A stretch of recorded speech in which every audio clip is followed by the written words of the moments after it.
en train de nous suivre en ce moment sur la radio-télévision Voici l'Homme ou sur Internet, je vous signale que vous êtes à Katia Kolanda. Chez nous, magazine, ce magazine où est à la cabine pour même toute l'actualité de la musique, l'actualité concernant toutes les activités chrétiennes, c'est dans Chez nous magazine et surtout au-dessus de tout, Kombo na Yesu nde penze tombo makana Chez nous magazine, c'est-à-dire Kibonzambe nde liboso. Je vous parlais tout à l'heure, il y a actualité.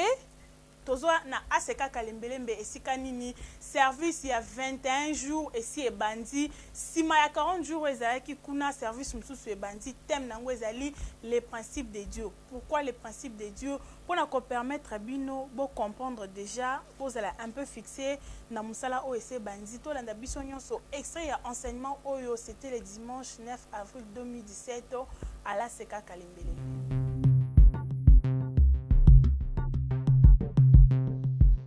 Les principes de Dieu.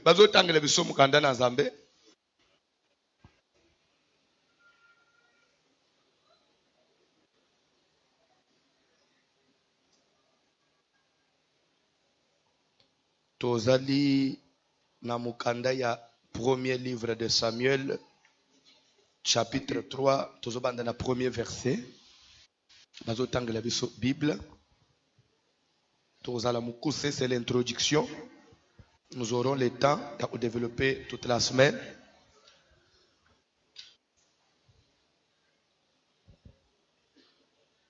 Les principes sont des préalables. Les principes sont des règles à suivre. Amen. Amen. Élie comprit que c'était l'Éternel qui appelait l'enfant. Et il dit à Samuel, va, couche-toi. Et si l'on t'appelle, tu diras, parle, Éternel, car ton serviteur écoute. Et Samuel alla se coucher à sa place. L'Éternel vint et se présenta. L'Éternel vint pour la 4e fois et se présenta. Et il appela comme les autres fois. Samuel, comme les autres fois. Tellement mukena loba liloba. Nde pliskalité na bisweza. Nazotu na bino s'il vous plaît. Nzambe nde azoye obenga mwana oyo mutute. Nzamba ye première fois abengi Samuel. Samuel a situki a comprendre te. Ake mbangu kula Musa Eli. Papa ubengi ngai. Lera zo ene mbangu wana. Nzamba tikala zo tala ye. Oui ou non? Tina Eli yibise ngana bengi yote. Mwana zo ngalala. Nzambe pa zo sala nini? Nzamba zo deliti mwana zo supongi. Après bengi Samuel mwana situki lisusu. Ake mbangu nzamba zo tala ye. Oli ata ko yibise nanzela ke kokende kuna te. Ngande nazo benga yoko mitungisa te. Nzamba zo tika ye kaka. Ti muto yazo kende uteranje a comprendre. Ebisike zonga mbaloso ki babengi lobeza papa eza nzambe lobela ngai nde nzamba ye koloba. Elingi koloba nini? Dieu c'est un Dieu de principe. Dieu ne pouvait pas se contredire. Quand bien même Samuel était là et que Dieu voulait travailler avec lui. Mais comme il était dans un temple où Élie était la tête, ça devait toujours passer par une voix officielle, la tête. Amen.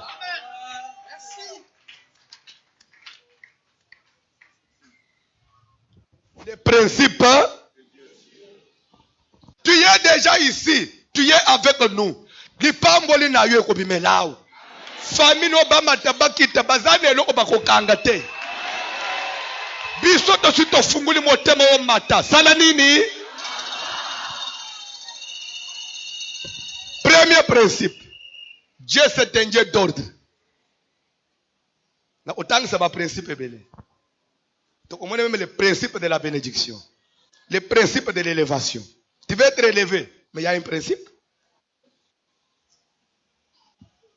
Tu sais qu'elle est bien? Ce n'est que l'introduction. Hein? Na pense bien moi verset mo utosuke la wana 2 Rois 2. Bande na premier verset. Papa ke mbango papa 2 Rois 2. Et ce qu'elle est bien?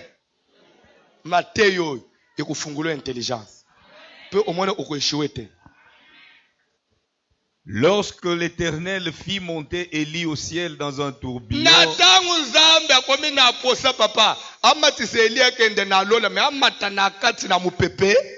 Élie partait de Gilgal vers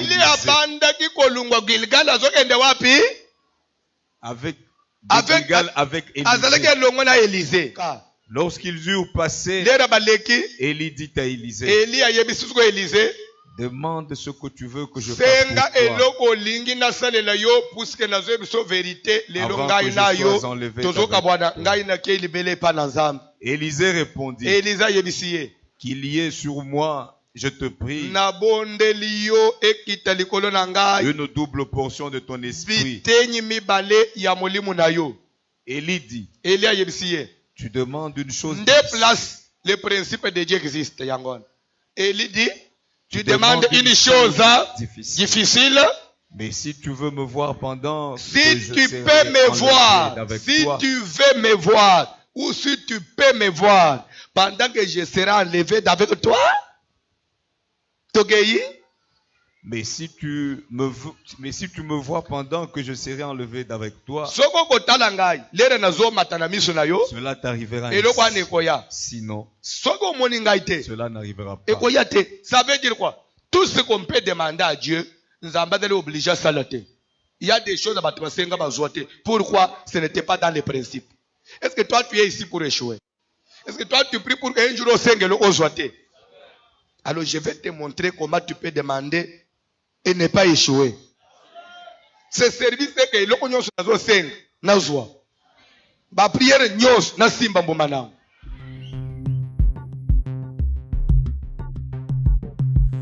Nous sommes de retour sur ce plateau. Touti Kolandawana ezaki extrait et enseignement avec le commandant du temple, le pasteur François Mutombo. Voici l'homme Yende Azalipe, en même temps promoteur. Il y a service au et bandit déjà. Après 40 jours, 21 jours et bandit, Yende a initié Moussala Oyo. Peut-être aux hommes na ba question, mais pourquoi sous toti na 40 jours, to comme sous na 30 jours? Principe de diango eza nino, to ko sala ngonenge nino, to ebaki que ba question na nyo soboko mitu na yango. C'est pourquoi Tantine Berthe na équipe na nyo soit chez nous magazine, to vanda kikimiate, to lukaki le pasteur François Mutombo pona ameka ko éclaircir biso concernant ces services et surtout que lobby akaka na aseka kalembelembe ba na nzambe ba aussi mabondeli ya makasi lisusu mususu ebandi tozwa kie na micro chez nous magazine. Il avait à répondre à quelques questions et c'était pour vous satisfaire.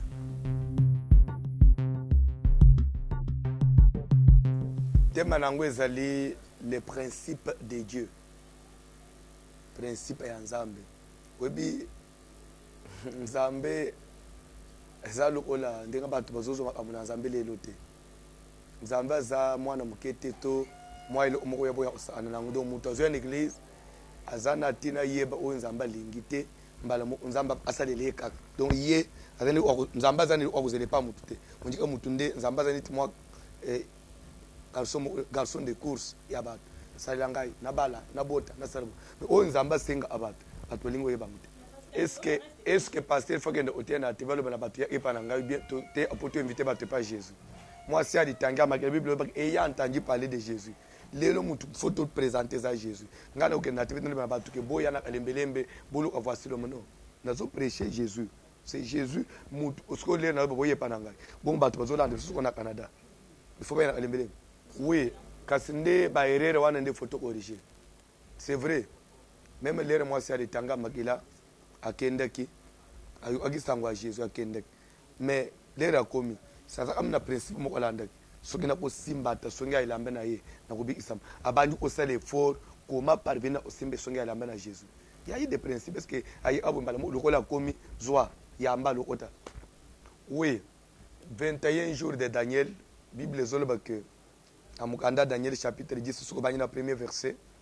Daniel oyo babengi Belshazzar na tango bazali na bumbu na Babylone der azwa ki vision, azwi connaissance, il y a vision, azwi vraiment à comprendre que une grande calamité s'annonce pour neti na bango ba passe ba tamu difficile vivre Daniel alukaki Nzambe. Dans les principes de Dieu nous donc vraiment objectif c'est tout Nzambe. Comme premier objectif toté lelo il faut, pour vivre la grandeur, pour vivre l'élévation, il faut rentrer dans la présence de Dieu. Il faut rester au temple. Les jeunes Samuel étaient couchés dans la maison de Dieu, là où était l'arche de l'Éternel, et Élie était couché à sa place. Donc, il faut toujours à la place de l'église, vie église des avis de prière. Toujours en la prière, toujours en la présence d'ensemble, comme Daniel. Alors, c'est le premier principe pour vivre l'élévation. La Bible les a prié sans cesse. Pierre donc était gardé dans la prison et l'église ne cessait d'adresser pour lui des prières à Dieu. Jacob a prié à l'Alénacé, il refusa d'être consolé. Pourquoi? Parce que son Joseph était perdu, retenu en Égypte dans la prison. À Tabazo Bazo consolé, tant qu'il n'avait pas retrouvé son Joseph, à tellement il n'a accepté. Tout ça, 40 jours. Nous voulons rentrer dans notre repos. La Bible dit que chercher l'éternel pendant qu'il se trouve. Donc, on est grâce à ça, nous voulons saisir ça. Nabanza, à tout le monde, il y a l'école primaire, à tant la religion. Que la prière, c'est un dialogue entre l'homme et son Dieu. Donc, prière est la solo à Zambie. Bible dit qu'un jour, enseigne-nous à prier. Puisque nous avons vu Jean-Baptiste enseigner à ses disciples. Jésus a dit, lorsque vous allez chercher, vouloir prier, dites notre Père qui est aux cieux, que ton nom soit sanctifié, que ton règne vienne. C'est que dans la prière, nous avons le temps de reconnaître, mais Dieu comme notre papa. Nous avons le temps de la reconnaissance, notre papa, notre Dieu. Là, nous prenons Dieu. Ça veut dire que la prière rapproche l'homme de Dieu. Un chrétien sans la prière, je ne pense même pas qu'il peut vivre la vie de Dieu. Tu vois déjà, par l'introduction seulement, notre Père. Donc, nous avons la vie. Donc, quand je prie, j'ai le temps, même de... Il y a conscience de la prière. Nous avons la vie à Massoum. Et nous avons la prière. Parce que tant il y a autre chose dans la conscience et le reproche. Nous avons le qui m'a monté la vie de prière. La vie de prière, c'est là. Quand on a le temps de prier, on a aussi le temps de s'amender. Bénédiction est allée soumter. Dans la prière, maman, les dossiers, je crois qu'il y a une chose dans le quand je suis dans la présence de Dieu, je peux tout demander, même l'élévation, l'onction, la grâce de Dieu sur moi, la sanctification. Tout ça se demande dans la prière. Vous savez comment ça doit être orienté. La raison pour laquelle nous avons besoin d'un guide. On a besoin d'un Élie. Au moins, le principe à l'Ebosso, Samuel Nzambazo Bengaye. Mais tant qu'Élie a orienté, Nzambaye Samuel Tekezangaye. Dieu c'est un Dieu de principe, un Dieu d'ordre. Nous devons rentrer toucher un Élie pour accompagner dans la prière. En tout cas, Bozolande Bisso, tout ça là une chose, oubliant ce qui est en arrière. Tout ça sur la terre, ou bien Masola 40 jours, n'a pas ça n'a pas comme il y a 21 jours de Daniel. Place nous Sozali, les principes de Dieu, Karimbelembe 72, Tobangi le 9 avril, Tanga 3 semaines, tu es bandit aussi, surtout dans l'église, surtout dans l'église. Mais le bon Nzambe et ça le club mutunyos déjà lobi na butu bande onyonso baza pour ma maladie ba pour ma kobota ba complication na vie ba ngonde bazo banda kolala l'église jeune ya semaine oyo tozo lia ilo wa makasite tozo melati to olia lipa to mela poto lo so makasite poto bouilli ou bien tout bien liquide toute la semaine jusqu'à samedi matin et vendredi biso nyonso église mobim toza na veiller na aseka kalembelembe avec voici là.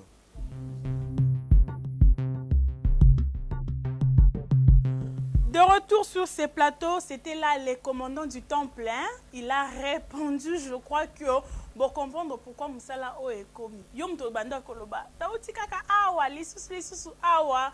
Il a été clair. Il a répondu pour vous, ceux qui peuvent vous satisfaire. Na ba réponse o ya pesiwana komela biso sur notre page Facebook chez nous VH topé komela biso lisusu na numéro o ezali affiché au bas ya écran numéro zomona wana soit benga soit komela biso ozana motuna ya kotuna eto ko ça l'effort ya ko faire parvenir motuna wana na tina été édification na yo ezala complète. Tozali ko continuer toujours na magazine Abisso car na humeur ya kitoko ndenge bozali ko constater yango ici sur le plateau de chez nous magazine.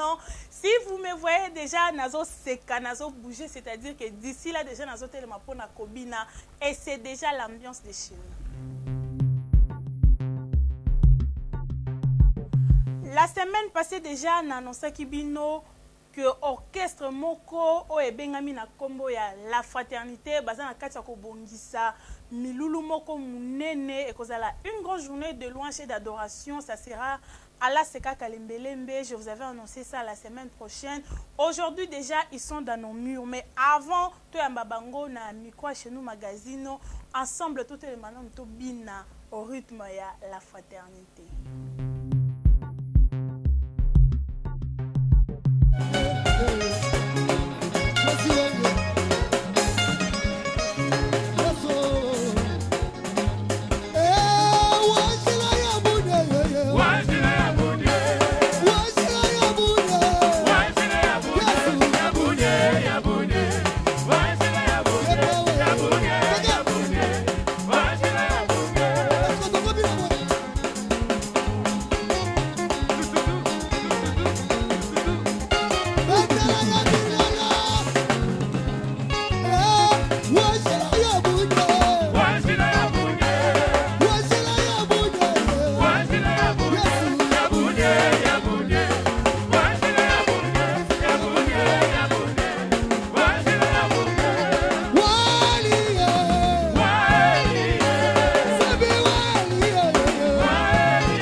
retour sur ce plateau fidèle téléspectateurs. On a vraiment tout Kobina et Longo, na groupe la fraternité, voulais-je dire, et comme vous pouvez déjà le constater, ils sont ici avec moi sur ces plateaux de chez nous magazine. À ma gauche déjà, Nazo Mona, président fidèle, à qui j'ai dit déjà bonjour. Bonjour président.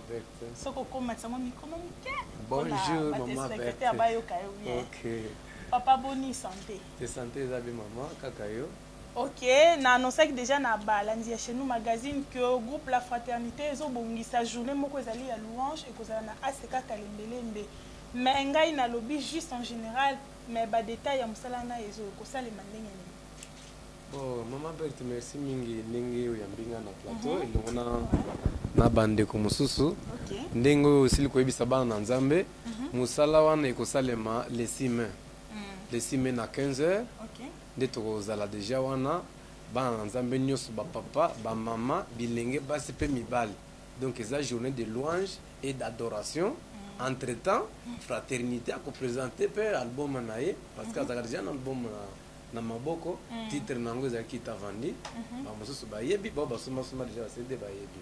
Alors ekozala mukolo ambiance ba malade ba kobika kaka na louange kuna bato ba problème ba ko solution kaka na louange wana adoration na banzembe ko bima parce que yemoko commandant du temple a kozala pe wana donc to yembi après assemblée donc miracle s'éclater le sous en tout cas kozala somme. Merci beaucoup papa fidèle. Alors eloko nini avant na zo pe bandeko e na bango na plateau awa bandeko bakoya mukolo wana ba misela vraiment na eloko nini ya spécial na journée wana tango bango bakopusana.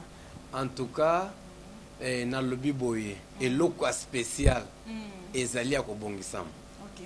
Mais ozoki déjà que ni yemoko commandant du temple à kozala wana. Ah bon. C'est-à-dire bon yo so mon maberté so mon yo so mon antabake ko bota nyao.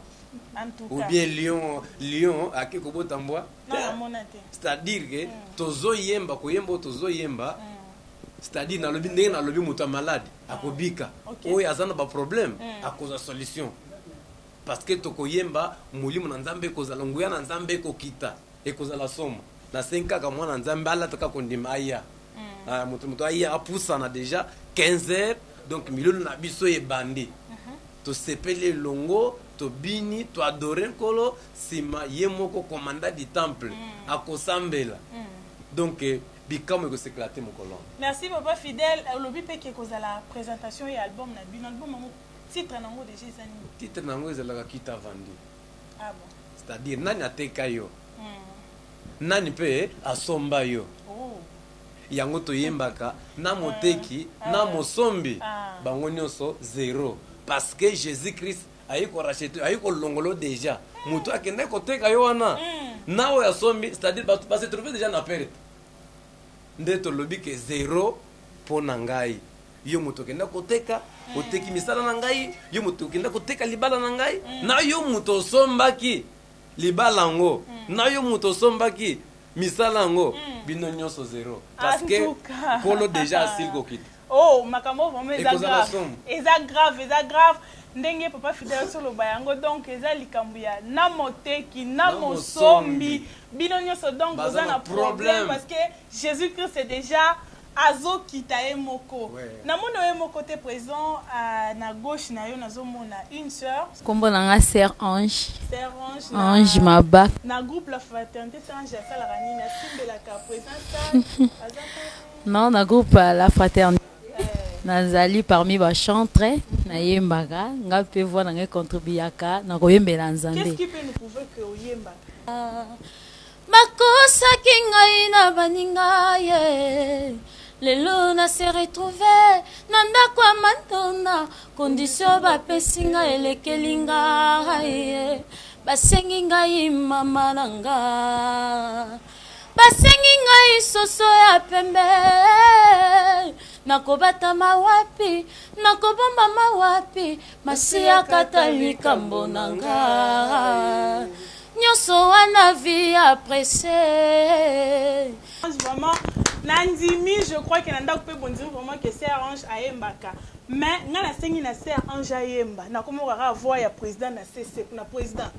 complicité ni bozo ça na plateau na ngai. Ma vérité mais ça la fraternité t'es beau fraternité na fraternité kana s'arrange fraternité na chez nous magazine chez nous fraternité c'est ça que bon la tiki wana na koma malamu ndimi président alors tozo continuer na magazine na biso olobi tozo kutana samedi le 6 mai le 6 mai na 15h nazo le ba bien na 15h ma Berthe. Et ça m'a comme t'es 15h, beaucoup moins les 16h, sans sonorité, sans. Kuna yozo yoka pas papa, kuna le commandant du temple. Donc makamunyo so eza bien organisé. 15h. Kuna zakate ya ko tâtonner tant qu'on dit 15h. Chez nous magazine, boza ba témoin. Oye le 6 mai, talaka montre. Président Lubaki 15h. Alors, président Nazozongela yo, oye yo mon côté, na moniteur Ange, à ma droite, je vois un autre frère. Merci beaucoup, frère Georges. Talaba téléspectateur na biso, yebisa bango ke mukolo wana bakoya, ba s'attendre na nini et pas ya frère. Non, tozo esenge pas bandeko, ke baza l'assurer ya liboso ke mukolo wana bakozala desité. Musala tozana kacha ko bunda makasi ke to décevoir bas téléspectateurs na bisoté to sepela baya surtout na ngonga oyo to ko bandela musala na biso miracle is possible plus nzambe. Donc frère yo po yembaka ngape na yembaka na groupe fraternité like ça ngape non ko yembaka ta la caméra oyo moteme kondima papa eza ya komona yo kokende te mosika na ngai nazala se jinga na yo to sepela na bolingo na biso na sanjola yo na motema na sopela yo masanjoli ya motema lokola basopaka malasi na kiti yango ende na yo non les problèmes ya kozala naza mourir à Yesu amourir naza mourir siko awa frère fidèle atie malobate injustice na ebite poto oti na moi de la femme okoteli kaser na kanisa koto pocha bon quand dingo le mabel boni to na moi de la femme et oti ko sila déjà bon il y a Silician ça va problème c'est de te comprendre alors moi maloba suka pour beta c'était par rapport ya rendez-vous wana avant la libérer bino bokende déjà ko bongisa biso ba source yango pona les 6 même to kopela kalembele. C'est ça, liloba yasuka ezali ke na sengi na bana na nzambe. En tout cas, s'il vous plaît, mukolo wana. Na lobi ka toza malade, yaka. Potango ko bina. Oyo adoré après comme on a dit temple la tchel loboko asambeli malade. Ici donc to respecter ka gandi rendez-vous ko bosa na ngote na sengi pardon papa, pardon maman.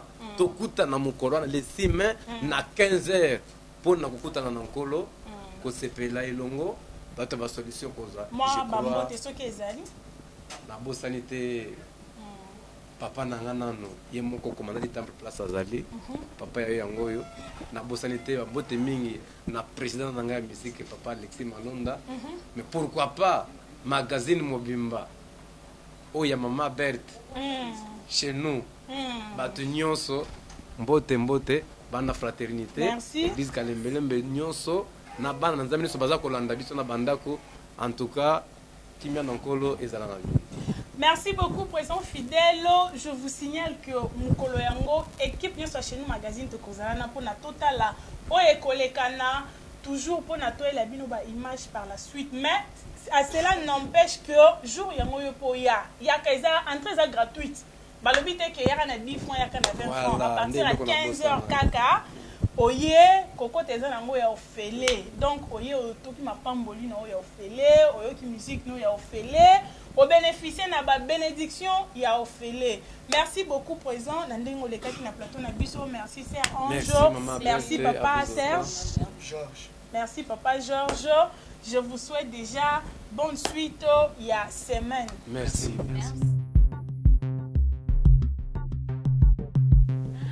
C'était là la bonne numéro, la belle ambiance de chez nous. Et ça qu'on a groupe La Fraternité, bah outi kopé sa message na bango. J'insiste encore, au lundi message oh vraiment yaka na aseka kalembembe. Les 6 mai c'est un samedi. Samedi ils sont surtout ebi kezala ka demi-journée. aussi si musala na yo okominda ko pe muke 15h tokutani biso nyonso na aseka kalembelembe parce que commandant du temple pe akozala tozoko ba toujours na magazine na biso actualité ezali ko continuer actualité zo continuer là c'était le musicien mais cette fois-ci tozo soit actualité concernant les assemblées et c'est déjà les échos d'ailleurs.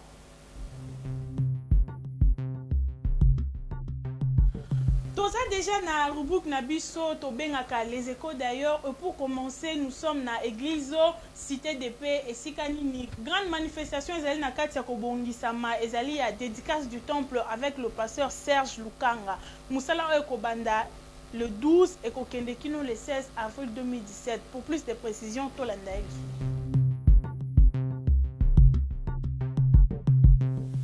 Nous sommes là pour vous donner l'événement, le rendez-vous spécial qui se trouve à la communauté Cité de Paix. C'est dimanche 16, dédicace du Temple de Paix, à Limité, 1er rue Founan, avenue de la Paix numéro 1, à côté de station Cohydro. Vous traversez en diagonale avec l'église Bethel. Nous sommes là le samedi, le dimanche, le 16 à partir de 14h. Nous vous invitons tous à venir voir la main de Dieu. Dieu a bâti et nous voulons lui rendre grâce, nous voulons lui dédier son temple. Le temple est appelé le temple de paix. Mais avant cela, à partir du 12, 13, 14, 15, nous sommes en pleine célébration. Nous sommes en train de célébrer la parole du Seigneur. Et tous les ministres de Dieu, nous vous invitons à participer à une conférence de leadership dans le ministère qui sera animée par l'apôtre Kapepula et qui sera animée par l'apôtre Jean-Paul Kasweka du Canada et Kapepula des États-Unis. Tous les ministres de Dieu, de partout où vous êtes, les membres de l'UCEMAC, de Kokre-Kofa, de toutes les communautés chrétiennes, nous vous invitons. Approchons-nous pour connaître le leadership dans le ministère.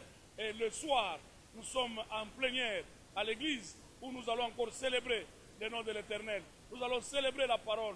Nous sommes dans une grande célébration. Et le dimanche, ce dimanche 16, c'est un dimanche spécial. Ne manquez pas, ne ratez pas. Ozanga tende konangai, yaka to bondela ilongo. Makambo boye, nzambe kaka. Yaka to kumisa Yesu, oya lobi, boko tonga, pe boko vanda.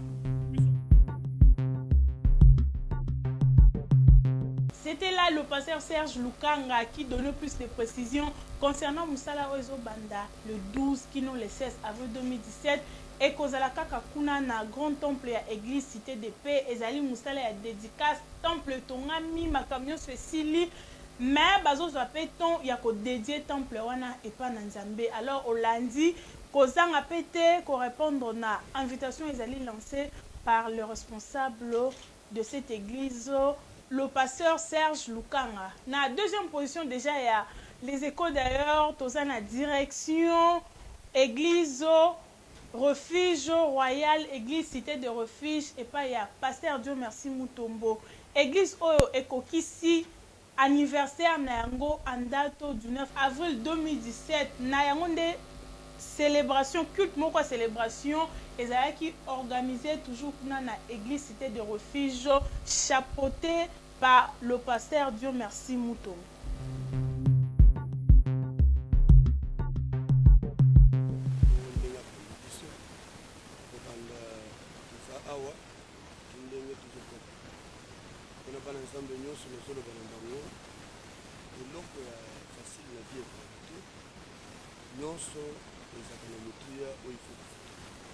Yango na séminaire le biso ezaki na thème les prix à payer pour vivre le royaume de Dieu. Pour vivre le royaume de Dieu. Donc motuya ya bokonzi ya Nzambe. Soki Nzambe ye sofuta nyongo na biso mpona masumu mpe akotisa biso na lolo.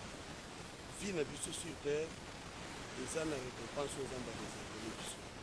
Récompense wana mpona kozwa yango il faut que le cela oyo il faut kofuta motuya.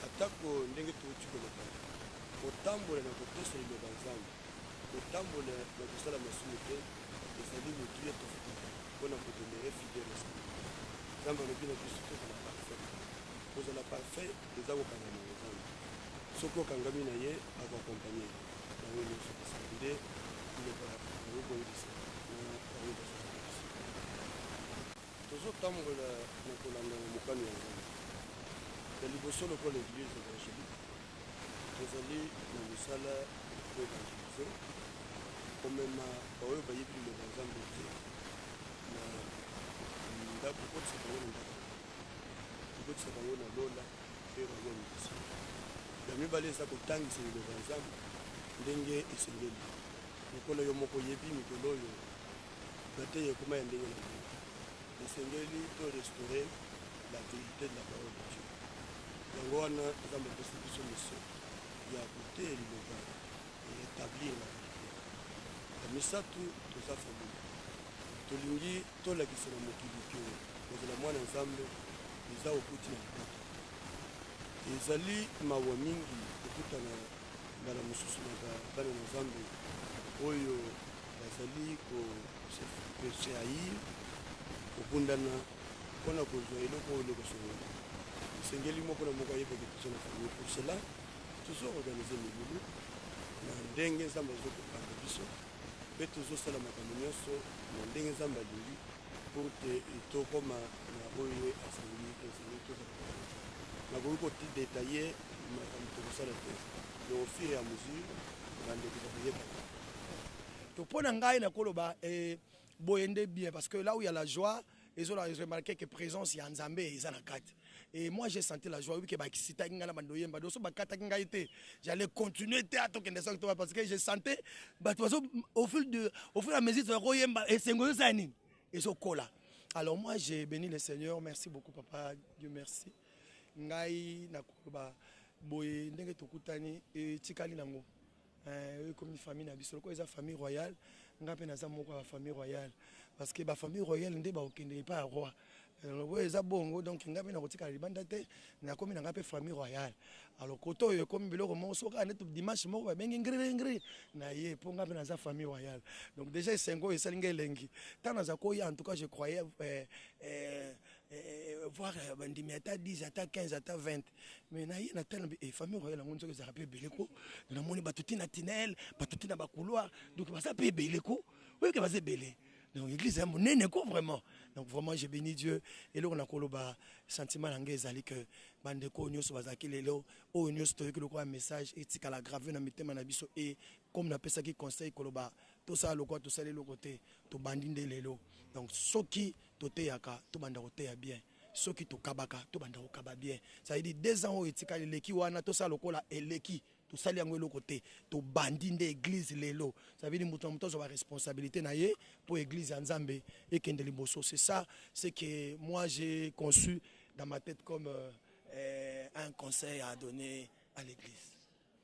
Bon papa Max na ndimi oyebi déjà na yebisaki yo uti yo nde muntu pesaki nga numéro na ye jour tokutana bela bina zo lukande ko moko boy na yebite ce pour voyager mingi na bien il faut na kanga ye alors na yebisaki ke na sepelaka mingi na ndenge ya yembaka musique na ye itonde na ndako nanga des fois na bina nga moko na tie na sambelaka nango na adoraka nzambe nango c'est pour vous dire que ebandi lelote na yebi depuis kala je l'apprécie et na sepelaka na humilité na ye pendenge salelaka penzam si vous m'avez vu aller vers lui c'est que je veux vers les miens.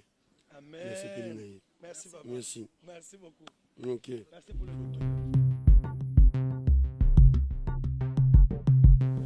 Nous sommes de retour sur ces plateaux. C'était là le pasteur Dieu merci Mutombo, à qui nous disons aussi bon anniversaire pour la église, vraiment église Ekoli.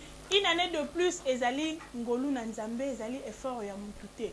Je vous signale que nous sommes arrivés pratiquement à la fin de notre magazine. Si vous avez aimé, dites merci à Léon Bilili qui a réalisé. Dites aussi merci également au frère Jacob qui était derrière la caméra, qui s'est fait assister par le frère Célé, pilote. Derrière Célé, j'ai vu Nana Masanka.